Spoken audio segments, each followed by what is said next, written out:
Hola y sean muy bienvenidos a esta segunda clase de terapia miofuncional para casos de bruxismo. Mi nombre es Jorge Silva, soy fonoaudiólogo chileno de la Universidad de Talca, con estudios también en la Universidad Estadual de Campinas en Brasil, en el área de la motricidad orofacial. Y esta segunda parte la vamos a hablar acerca del bruxismo y los problemas masticatorios que ocurren en personas con enfermedad de Parkinson y cuáles son las bases para este tratamiento. El bruxismo en la enfermedad de Parkinson es algo bastante complejo porque tiene diversas etiologías y causas que aparentemente muy dispares entre sí y que tienen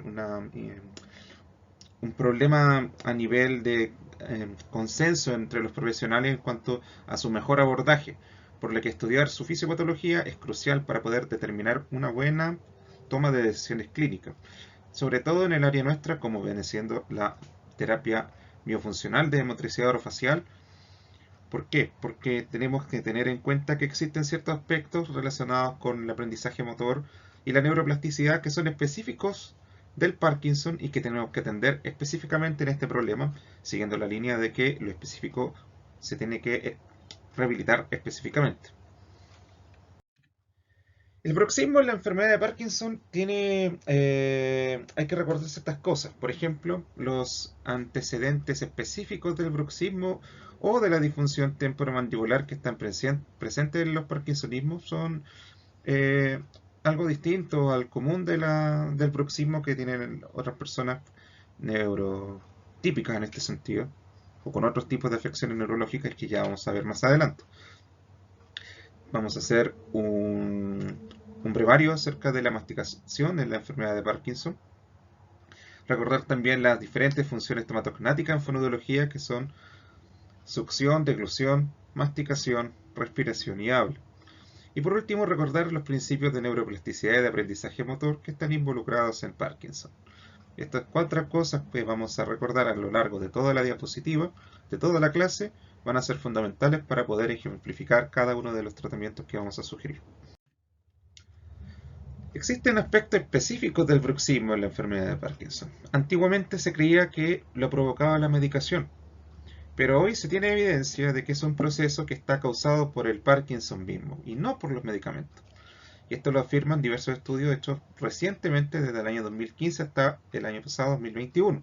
También aparece este tipo eh, de conducta motora en la atrofia multisistémica o síndrome de Child-Tracker.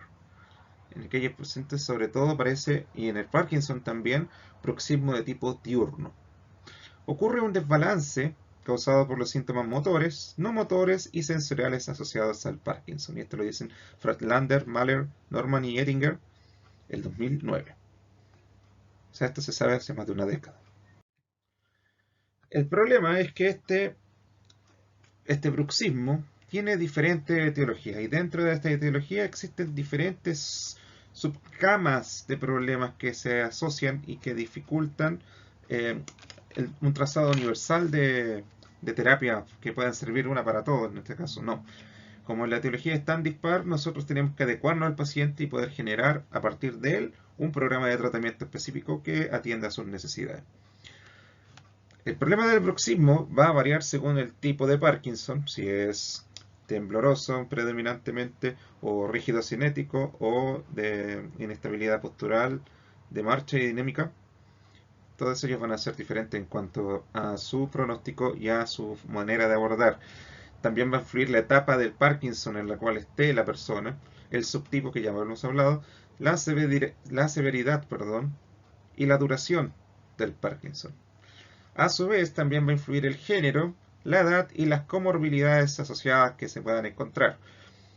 Y a su vez, esto se ve dificultado por problemas de metodología de investigación en estos artículos que vamos a citar, porque o son muy nuevos, o no cuentan, o estudios anteriores de los cuales se realizaron las revisiones sistemáticas no son de muy buena calidad. Por lo tanto, lo que se insta en la comunidad científica es que se siga investigando. Por lo tanto, para poder hacerlo necesitamos un buen marco teórico y revisiones narrativas frecuentes sobre este asunto, lo que ahora estamos haciendo.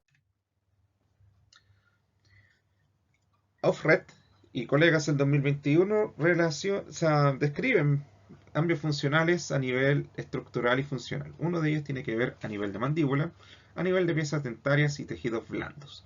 A su vez, existe también rigidez muscular, incoordinación y un tono muscular reducido.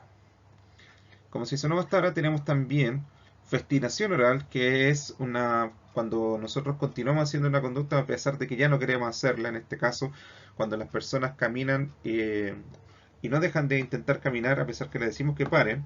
Eso es festinación. Pero en el caso oral vendría siendo cualquier movimiento oral relacionado con la mandíbula o con la lengua o con cualquier otra estructura que sea movible en este caso. Las disquinesias, que son estos movimientos extraños que ocurren en fases on de Parkinson, y la distonía, que son estos calambres de origen central que ocurren predominantemente en la fase off del Parkinson, y que en el caso específico del bruxismo lo vamos a tener que relacionar más adelante con la distonía oromandibular. Todas estas cosas provocan dolor orofacial, y el dolor orofacial es frecuente en la enfermedad de Parkinson. Pero no es un problema que se atienda a menudo, siendo que es muy impactante en la calidad de vida. No hay muchos estudios tampoco que hagan hincapié en este tipo de características no motoras del Parkinson. De hecho, también existen estudios que explican esta falta de interés a nivel científico de poder investigar acerca del dolor orofacial en Parkinson. Y por último, tenemos otros síntomas que sí son motores, en este caso el temblor, pero también sensaciones extrañas que ocurren en estas personas, que por ejemplo puede ser la xerostomía o sensación de poca saliva o la sensación de boca ardiente, que es un problema que tiene que ver con el daño a los nervios periféricos que sensan dolor, temperatura y otros tipos de aferencia que se relacionan a la representación de la boca, a la percepción de los alimentos y a la percepción de las fuerzas, cosa que vamos a ver ya más adelante. Existen tanto un empeoramiento de la salud bucal, hay un mayor disconfort, con una mayor cantidad de dolor o xerostomía, etc. A su vez también va a haber una mayor incidencia de caries y una mayor incidencia de dificultad masticatoria.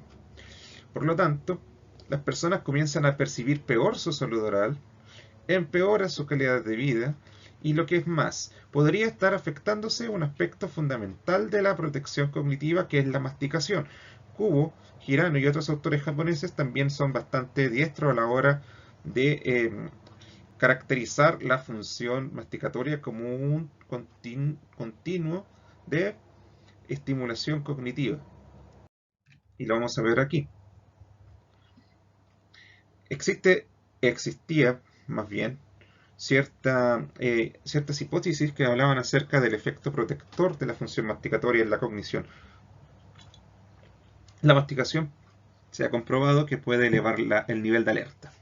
Y al elevar el nivel de alerta mejora todos los demás efectos cognitivos que tienen que ver con la alerta, que son prácticamente todos. Está también involucrado en eventos cognitivos asociados al hipocampo, que ustedes ya saben que tiene que ver con la memoria, y en el caso de la corteza entorrinal con la integración sensorial, que ya vamos a ver más adelante acá en la misma diapositiva. Y entonces este autor, Chen, sugiere que es una conducta protectora de la cognición humana. Lo que sí, lamentablemente, se encontró, y sobre todo en este grupo de odontólogos holandeses, es que no existe asociación entre la masticación y el funcionamiento cognitivo global de los pacientes con deterioro cognitivo leve o demencia.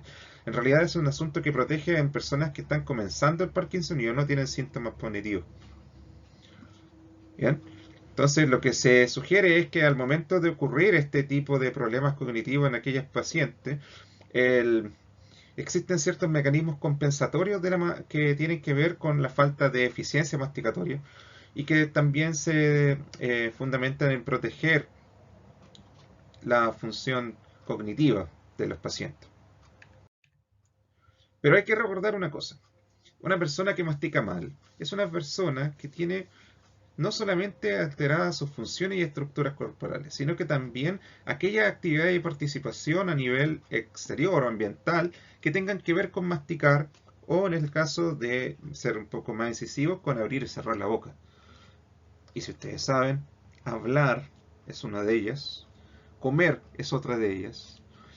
Y en el caso también de todo lo que tenga que ver con el uso de la boca a nivel postural, a nivel de representación de gestos y emociones, que también son fundamentales en estos casos, tienen que ver con esto. Una persona con Parkinson que ve mermada su capacidad masticatoria va a ver mermada su capacidad de sistema estomatocrático a nivel general. Y eso va a repercutir también en aquel deseo de querer seguir participando en actividades sociales que justamente tienen que ver con la elaboración y la mantención de procesos cognitivos de orden superior.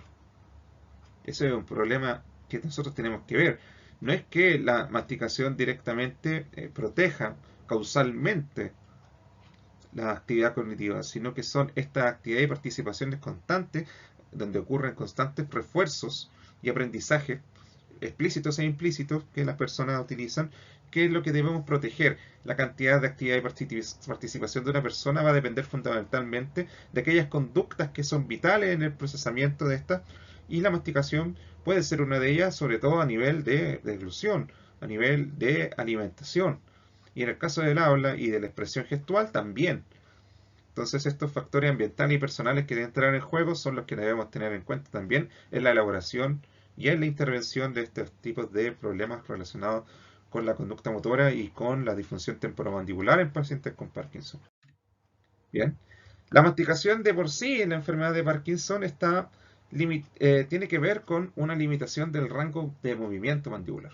La rigidez y la bradicinesia hacen de que nosotros no podamos abrir la boca constantemente y al ritmo que nosotros queramos, por lo que se prolonga la duración de la masticación y disminuye la velocidad. Y esta mayor dificultad, a diferencia de la deglución, que es indiferente en fase on-off, en este caso las dificultades masticatorias son peores en fase on-off. El mayor músculo que está afectado no es el massetero, es el músculo temporal. Y esto lo dice Donizetti y colegas el año 2019. Hay que recordar entonces que la función del temporal en este caso es el control en el espacio de la mandíbula. Cómo yo voy a mover la mandíbula respecto a los planos de X y Z en este caso, en el punto de vista de las tres dimensiones, ¿cierto? Esta falta de representatividad corporal de la mandíbula también se junta con la falta de representatividad del interior de la boca, producto de la rigidez y de la bradicinesia lingual. Entonces son muchos sistemas los que están interactuando entre sí cuando hablamos de Parkinson. Otro problema que ya lo mencioné, la bradicinesia lingual, es la lengua se mueve menos y por tanto no permite una adecuada autoexploración. También existen dificultades para reconocer las formas del bolo al interior de la boca. Existe también, y esto es muy importante, un empeoramiento de la integración sensorial oromotora. Las señales tales como la viscosidad, la astringencia, la durabilidad, el aspecto chicloso, el aspecto cremoso de un alimento se van a ver bastante afectados en su integración sensorial, porque existen lugares del cerebro en la enfermedad de Parkinson, como puede ser el lobo de la ínsula, que están afectados severamente y que no procesan a la velocidad que debiese, o no procesan de plano con todas las características aquellas situaciones oromotoras que tienen que ver con la alimentación o con cualquier otra función estomatognática que fueron las que nombramos anteriormente. Además, existe específicamente afectaciones del núcleo mesencefálico del nervio trigémino, que es el nervio que se encarga de la percepción mandibular, o sea, cuánto yo siento el interior de mis estructuras corporales que se estiran, que se elongan. Esas sensaciones internas de tener las cosas en su lugar se encuentra afectada. Y esto lo dicen desde el año 1986 con Schneider y colegas. O sea, es un asunto que ya se sabía de hace mucho tiempo. Vamos a enumerarlos para poder hacer un punteo de todo lo que hablamos. Existe limitación del rango de movimiento mandibular. Existe limitación del rango de movimiento lingual. Existen problemas para integrar las sensaciones orofaciales, pero a su vez van a haber problemas de postura y problemas psicomotores que van a afectar este continuo de problemas a nivel del masticatorio en las personas con Parkinson. ¿Cómo va a afectar la postura parkinsoniana en el sistema estomatognático? Bueno, hay que comenzar diciendo que una de las características casi universales del Parkinson es la pérdida de los reflejos posturales y la disminución de la velocidad de conducción nerviosa. O sea, que las personas se comienzan a alterar su postura por culpa de este asunto, ¿no? es un problema ya que, que ocurre al menos en un 16% de los pacientes con enfermedad de Parkinson, que van a adoptar una postura flexionada y una rotación de tronco en gran parte de los casos. Esto provoca dos tipos de síndrome que se pueden ver, uno más que otros, que son el síndrome de Pisa, que como ustedes sabrán, la torre de Pisa está inclinada, y en este caso estos pacientes se inclinan hacia un lado, y la Campton cornea, que es una de las cosas muy típicas de ver en el Parkinson, que es una flexión troncal de hasta 45 grados hacia anterior. Esta flexión troncal hace que la posición de la cabeza se anteriorice, y esto también va a afectar también la oclusión dentaria y la capacidad masticatoria de por sí. Este es un ejemplo de una persona típica que padece la enfermedad de Parkinson. Como ustedes ven, existe rigidez motora, pérdida de reflejos posturales que hacen que esta postura parkinsoniana tienda a anteriorizarse y a curvarse, en este caso flexoramente, ocasionando también problemas de desplazamiento porque los pies pierden amplitud de movimiento y comienzan a andar arrastrando los pies. Y también hay una detención involuntaria de la marcha, que es el famoso freezing, o una festinación, que es continuar andando a pesar de que uno desee parar. Todas estas cosas van a ponerse en juego a la hora de entender la masticación, porque tienen que ver en algún momento con lo postural. Sin embargo, vamos a ver que este sistema es bastante plástico, lo que significa que la masticación puede mejorarse bastante si se siguen ciertos principios que nosotros vamos a ver ahora. La postura va a influir sobre este aspecto porque la oclusión es muy susceptible a ella. Y, por ejemplo, en el caso de Hochschild, la oclusión dental ya no va a ser correcta si los músculos infraovidios mantienen la mandíbula atrás. O sea, si yo estiro la cabeza hacia adelante y los músculos infraovidios están tensos, la mandíbula se va a quedar atrás y ya no va a haber una oclusión dental apropiada, que va a influir también en la fuerza masticatoria. El tema está en que los músculos infraovidios, que son los que están por acá, por el cuello, después del huesoioides, se encuentran rígidos producto del Parkinson. Por lo tanto, al estar rígidos, fijan esta polea que nosotros tenemos al momento de elevar y de anteriorizar la cabeza, por lo que se pierde este patrón oclusal apropiado al momento de masticar, que ya tiene un nombre y que lo vamos a ver, que es la máxima posición intercuspidal. Cuando los músculos de la masticación estabilizan la articulación temporomandibular, que es nuestra articulación que permite que nosotros podamos mover la mandíbula, asegura un cierre firme de esta, pero los músculos supra e infraoideos, que son estos que están por aquí por el cuello, tienen un efecto flexor de la columna cervical. O sea, esto, cuando existe cierre firme de la mandíbula, existe cierto efecto flexor en la columna cervical. Pero en los pacientes con Parkinson, el efecto flexor ya está, producto de la Campton cornea. Entonces, cuando ocurre este cierre firme de la mandíbula, va a haber una alteración, porque ya está flexibilizado el cuerpo en este caso. Flexionado, perdón. Entonces, van a haber, y sobre todo por la falta de reflejos posturales, ciertas adecuaciones a nivel del sistema masticatorio que no van a ser las más adecuadas y que pueden tensionar en exceso o producir demasiado trabajo a lo largo del día y poder, por lo tanto, producir síntomas de dolor orofacial o la adquisición de conductas como el bruxismo. Bien. Esto, por ejemplo, lo ejemplifica Nakamura y colegas en 2018, que dicen que cuando la cabeza se adelanta, la máxima posición intercuspidal, que es el esquema donde todos los dientes se tocan entre sí en sus posiciones oclusivas apropiadas, se aproximan entonces. En el fondo, cuando nosotros adelantamos la cabeza, esta posición de cierre mandibular se va a alcanzar con más facilidad. El esquema oclusal entonces va a influir, la oclusión en el sentido del alineamiento dental, va a influir en la estructura muscular, va a alterar el contenido de las mitocondrias, o con Parkinson, el área de la sección transversal, el área de las fibras musculares, o sea, la cantidad de tensión que tienen las fibras, la elasticidad que tienen, la composición, el tipo de fibra, el tipo de el cierre mandibular, el tamaño de los músculos y en última instancia puede mejorar o no la capacidad masticatoria. En última instancia, no quiere decir que el esquema oclusal sea determinante, sino que influye en ello. Y como estamos en una enfermedad que es bastante complicada de tratar, cada pequeño golpe cuenta acá. Por lo tanto, saber de esto es importante.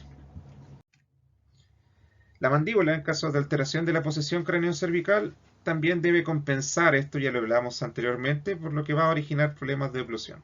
Esto lo dice Andrea Tessitore, que es una fonoaudióloga experta en motricidad orofacial. Se ha visto, por ejemplo, en adultos mayores típicos que mastican peor, en esto pudo haber peores resultados en pruebas de equilibrio postural. O sea, aquellos que mastican peor tienen peores puntajes en pruebas de equilibrio postural. Esto también puede ser cierto en el caso del Parkinson. El problema está en saber qué fue primero, la forma o la función. Bien, en el caso de los adultos jóvenes, la fuerza máxima de mordida más baja mostró, o sea, los que tuvieron peor puntaje aquí en la fuerza máxima de mordida, fueron los que iniciaron o tuvieron mayor movimiento lateral de la mandíbula durante la masticación. O sea, en el caso de la gente que mastica, haciendo movimientos laterales excesivos, quiere decir que la fuerza va a ser menor. Si nosotros observamos esto en un paciente con Parkinson y queremos rehabilitar su masticación, tenemos que ver entonces que los movimientos laterales sean de menor amplitud y los verticales de mayor amplitud. En general, el sistema masticatorio va a presentar una gran capacidad de adaptación a los cambios oclusales y posturales. Si bien la postura influye en el sistema masticatorio, el sistema masticatorio, a través de la modulación central del cerebro, en este caso, va a compensarse en algún momento frente a estas circunstancias para poder efectuar la masticación de la mejor forma posible.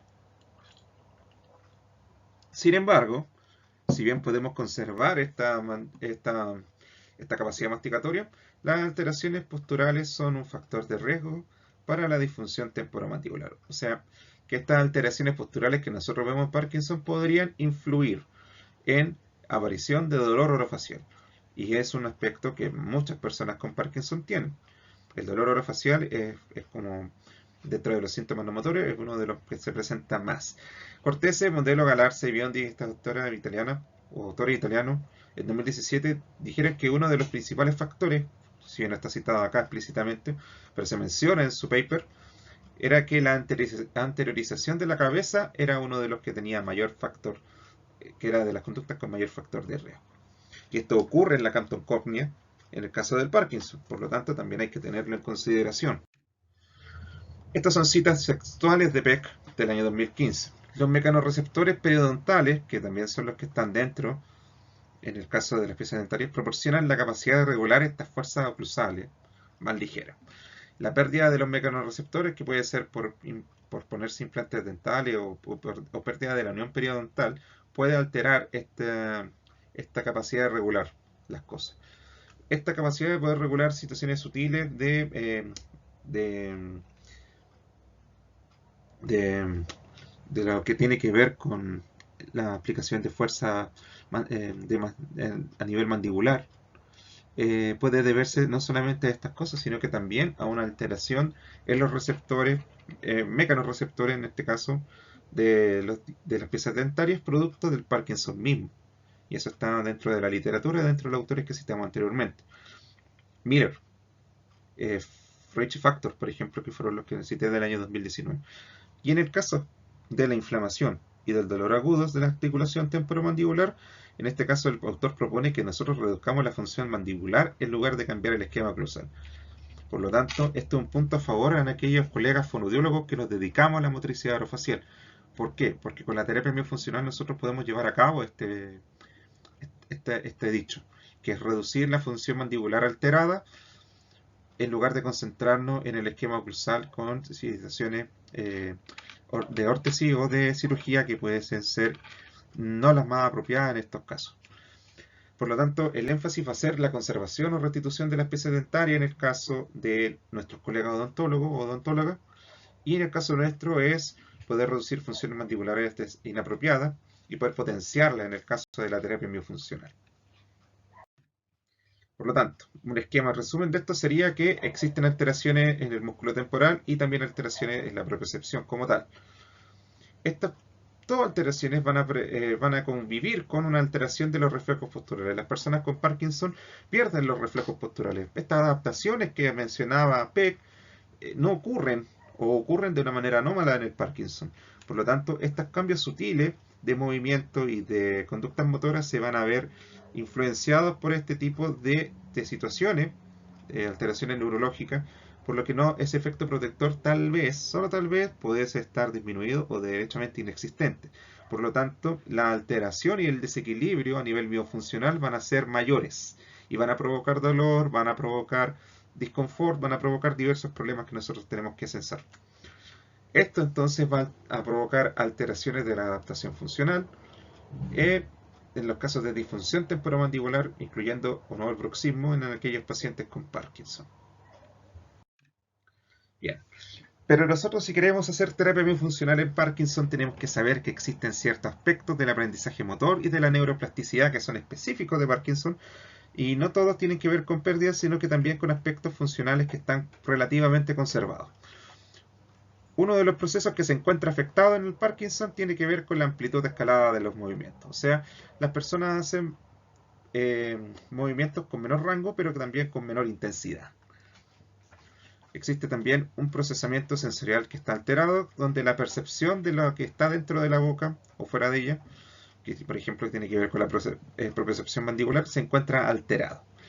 Por lo que las personas tienen poca conciencia de la magnitud de la amplitud de movimiento orofacial. O sea, podrían estar abriendo mucho la boca y no darse cuenta, como también podrían abrir muy poco la boca al comer, por ejemplo, o al hablar, y ellos no darse cuenta. Esto también tiene que ver con un aspecto que es el déficit de las pistas internas, que responden mejor en el caso de los parkinsonanos cuando se les da la pista. Y otro tiene que ver, por ejemplo, con el déficit de automonitoreo y la autorregulación. Estas dos cosas que tienen que ver con la atención hacia los procesos que ocurren dentro del propio cuerpo o atención interoceptiva, se debe a déficit de la atención justamente de la acción y que están dentro, por ejemplo, del lobo de la ínsula, que ya dijimos que está severamente afectado en Parkinson, y que es susceptible de mejorar cuando hacemos un entrenamiento intensivo de las tareas duales. Eso nosotros también lo vamos a hacer y lo vamos a ver en un ejemplo que tenemos acá. Y en el caso del ritmo, que también está afectado, la disfunción de este circuito que existe entre el cerebro y los ganglios basales en Parkinson se asocia con una distorsión en la percepción del ritmo y en su producción. Por lo tanto, si nosotros queremos hacer terapia biofuncional, tenemos que hacer énfasis también en la aplicación del ritmo como un complemento a la terapia y también desde el punto de vista de la neuroplasticidad. Existe algo, sin embargo, que se conserva, que es el aprendizaje visomotor, o sea, que yo veo y actúo a nivel motor de las secuencias que son de tipo explícita. Si yo hago una secuencia de palmas que son así, palma abierta, palma, palma abierta, esto se encuentra gran parte conservado en la capacidad de aprender esa secuencia en las personas con Parkinson, y que también vamos a aplicar en la terapia miofuncional. La terapia miofuncional en el bruxismo, ya dijimos cuáles eran los aspectos que nosotros tenemos que trabajar, lo mencionamos en un video anterior a nivel general, que tiene que ver, por ejemplo, con la concientización en primera parte del paciente sobre sus dificultades, aunque con ciertos reparos, considerando que es una enfermedad neurodegenerativa que impacta en el ánimo, impacta en la calidad de vida de una forma sorprendentemente fuerte, que nosotros tenemos que tener cierto tino a la hora de hablar acerca de la concientización. Por lo tanto, nosotros no nos deberíamos concentrar tanto en esforzarnos con concientizar sobre las dificultades mismas del Parkinson, sino que en aquellos que son específicos y que tienen que ver con conducta observable. Los ejercicios entonces que vamos a utilizar en un principio son los de relajación, porque van a ayudar en la percepción del propio cuerpo, que ya sabemos que está afectado a nivel sensorial en el Parkinson, al aumento del flujo sanguíneo, que tiene que ver con la mayor irrigación de estas estructuras que, debido a la rigidez del Parkinson y la bradicinesia, no reciben la suficiente sangre o suficiente flujo sanguíneo en este tipo de actividades, que puede ser mejorar, por ejemplo, la desinflamación, y además también la disminución de la tensión muscular, que en el caso de las personas con Parkinson tiene que ver con la rigidez, en esta continua tensión de los músculos agonistas y antagonistas, que nosotros tenemos que mejorar a través de estas rutinas intensivas de ejercicio. Bien, Esto tendrá que ver también con la representación espacial, que ya sabemos que se encarga el músculo temporal y que también va a ser importante a la hora de realizar masajes o ejercicios isotónicos o ejercicios isométricos que nosotros ya tendremos que explicar dentro de este aspecto. Masajes y aplicación de calor se hacen por lo general calor por 20 minutos y después los ejercicios de rango de movimiento que vendrían siendo los isotónicos, que son repeticiones continuas de movimientos en distintas direcciones de las estructuras, como puede ser la lengua, los labios, como puede ser las mejillas o en el caso mismo también de la mandíbula, a nivel de protrusión mandibular y de lateralización mandibular. Los ejercicios de apertura y cierre vocal van a ser para poder ver si se mantienen antes de un probable desvío mandibular en el caso de los pacientes que tengan bruxismo o disfunción temporomandibular. También ejercicios de lateralización y anteriorización para poder trabajar pterigoideo en el caso de los desvíos. ¿Por qué? Porque si nosotros trabajamos lateralización, nosotros vamos a evitar que la mandíbula se desvíe demasiado al masticar y podemos hacer que la persona aprenda también a través de esto un mayor control y nos permita trabajar directamente con apertura y cierre vocal de forma más amplia, de forma más sostenida. Los ejercicios linguales de lateralización van a servirnos mucho en el caso de la rigidez orofacial.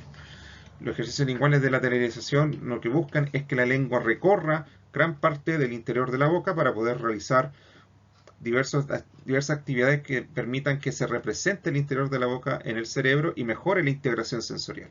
Eso es fundamental, sobre todo si queremos hacer una terapia biofuncional que se base en los principios de la neuroplasticidad, en el caso del Parkinson, porque este es uno de los aspectos que se encuentra más descendido, la representación del interior de la boca producto de la rigidez y lentitud de movimiento de la lengua, porque esta es la que se encarga de visualizar por dentro a través del tacto y de la presión y otros tipos de percepciones o sensaciones el interior del estado de la boca, que también va a influir también en cómo la mandíbula se va a mover y cómo se va a adaptar a los cambios posturales que supuestamente también son difíciles de censar debido a esta pérdida de reflejos posturales en el Parkinson. Bien, se realizan movimientos hacia adelante y hacia atrás de la lengua de manera corta, rápida y repetitiva, logrando una relajación de la musculatura elevadora de la mandíbula. Esto es importante. Pero lo que es más importante, y esto tiene que ver más con lo que mencionamos, es que existe un tipo de ejercicio que está probado científicamente, que son los 5 minutos de alternancia entre ejercicios concéntricos, que son los que aplican fuerza, y los excéntricos, que es cuando yo abro la boca, por ejemplo, y cierro muy de poquito. ¿Por qué? Porque estos ejercicios disminuyen significativamente el dolor y la rigidez. O sea, son bastante apropiados para Parkinson. Y además aumentan la fuerza máxima de mordida voluntaria. Este tipo de ejercicio es el que prácticamente ataca todos los flancos que están disminuidos en Parkinson en el punto de vista masticatorio. Por lo tanto, este debe ser el que se debe realizar más. En el paper de Bucci y los demás colegas del 2018 establecen que son 6 series de 5 minutos. Por lo tanto, hablamos de una media hora. Y luego de lograr esta disminución del dolor, se va a trabajar con las consistencias alimentarias que pueden ser blandas en un inicio para poder realizar movimientos masticatorios que sean verticales, de poca amplitud para después trabajar más amplitud de movimiento. En el caso de la rigidez orofacial, nosotros vamos a ver, por ejemplo, de que se tiene que trabajar que la lengua se mantenga en su lugar a través de ejercicios que impidan la respiración oral. Y lo último que tenemos que ver son aquellos masajes faciales que van de origen a inserción y de inserción a origen. Como ustedes ven acá, lo que nosotros hacemos acá es partir desde donde comienza la frente, bajando, siguiendo por lateral a la nariz, hasta llegar al mentón y volver hacia el lateral de la cara para de nuevo continuar. El ejercicio al revés vendría siendo partir desde acá, bordeando la frente hasta llegar a la parte lateral de la cara, bajar hacia el mentón y desde acá seguir hacia arriba por la zona lateral de la nariz y volver al punto de donde se inició. Estos masajes faciales lo que hacen es mover a los músculos, relajan en el caso A y tonifican en el caso B. Es muy importante. No sirven para la hiponimia porque la hiponimia es un tema de expresión emocional del Parkinson. Por lo tanto, se trabaja con expresión emocional gestual. Pero en el caso de los masajes sirve bastante para poder equilibrar las funciones orofaciales desde el punto de vista miofuncional. Los ejercicios, por ejemplo, que tienen que ver con labios y lengua son aquellos que tienen que mejorar el rango de movimiento, y estos son partir desde mentón y seguir una línea diagonal que parta pasando por el bucinador hasta llegar al proceso mastoide, que es donde está esta zonita muy cerca de la oreja, seguido de estos ejercicios que tienen que ser de forma horizontal, desde la comisura de los labios hasta, ¿cómo se llama?, hasta la rama mandibular, o bordeando el orbicular de los labios hacia la rama mandibular. Bien. También se pueden hacer ejercicios, como dije antes, de rango de movimiento o isotónico para eh, mejorar la amplitud de movimiento. O sea, siempre con alta intensidad. La intensidad es bastante constante. Nosotros tenemos que medir la cantidad de veces que hace el ejercicio en un determinado tiempo. Y con esa línea de base nosotros empezamos a bajar para que haga la misma cantidad de movimiento, pero en menos tiempo. Bien. Este es un ejemplo de un ejercitador labial que es de la marca Daicho, que es una tienda de artículos a bajo precio de Japón, que tuve la oportunidad de traer desde allá para poder atender a aquellos pacientes que tenían una incompetencia labial asociada a la rigidez orofacial en Parkinson. Este es otro de los ejercicios donde nosotros realizamos contra el paladar una fuerza aplicándola desde la lengua hacia el paladar por una cantidad de segundos, 10 en este caso, y esa es la mayor cantidad de fuerza posible. Esto aumenta la fuerza mandibular, la fuerza lingual. Bien, también se puede hacer de forma isotónica haciendo una serie de repeticiones, que en este caso podría ser de 8 a 10, y con eso también mejoramos el rango de movimiento. Pero como dije antes, para poder hacer de que esto tenga sentido, necesitamos que la amplitud de movimiento sea la que se entrene.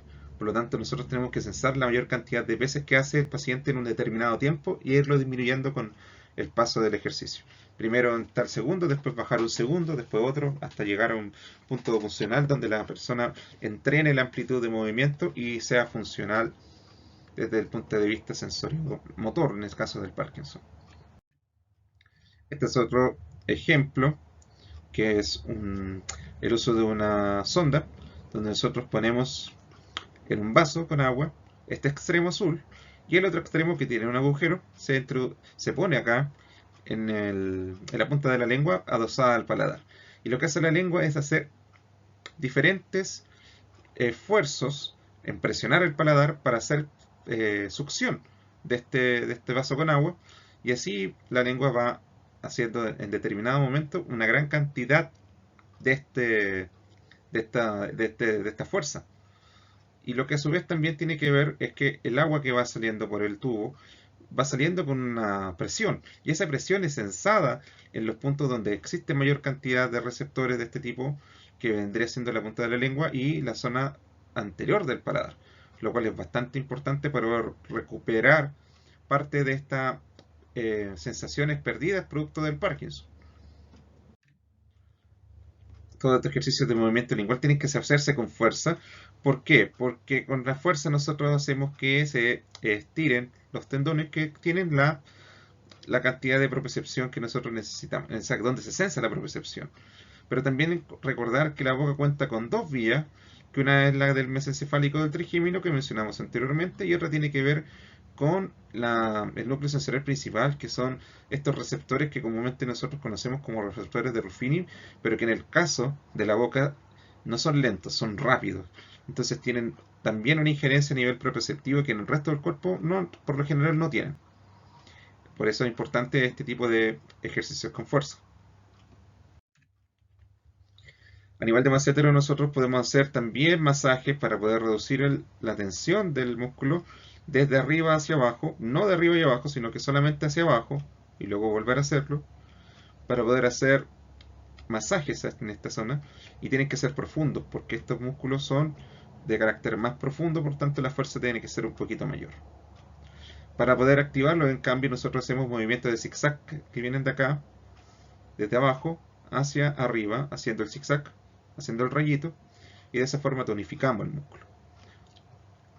En el caso del temporal superior, nosotros lo que hacemos es un masaje en forma de nube que va por toda la fosa temporal, y con eso nosotros hacemos que el músculo comience a relajarse y a mejorar su función en el caso de la representación espacial de los movimientos mandibulares.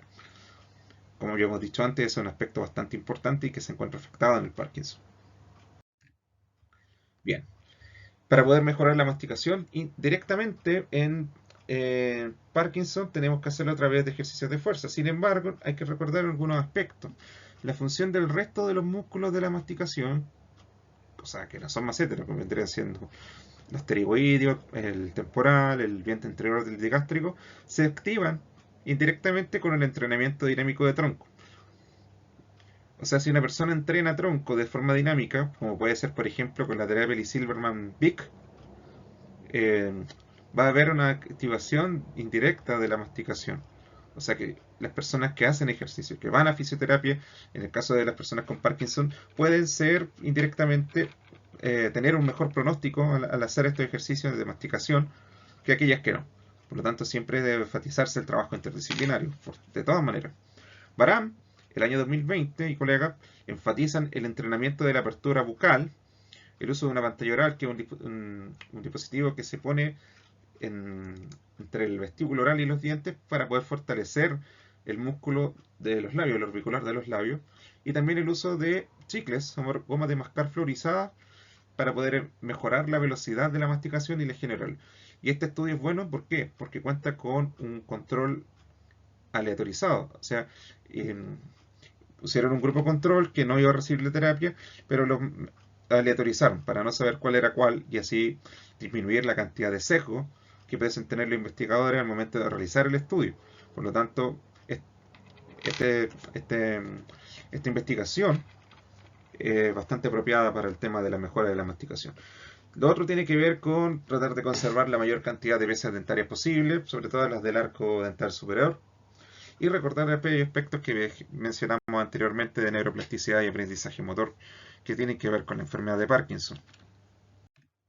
Este es un ejemplo de ejercicio que pone a prueba estas cosas que dijimos.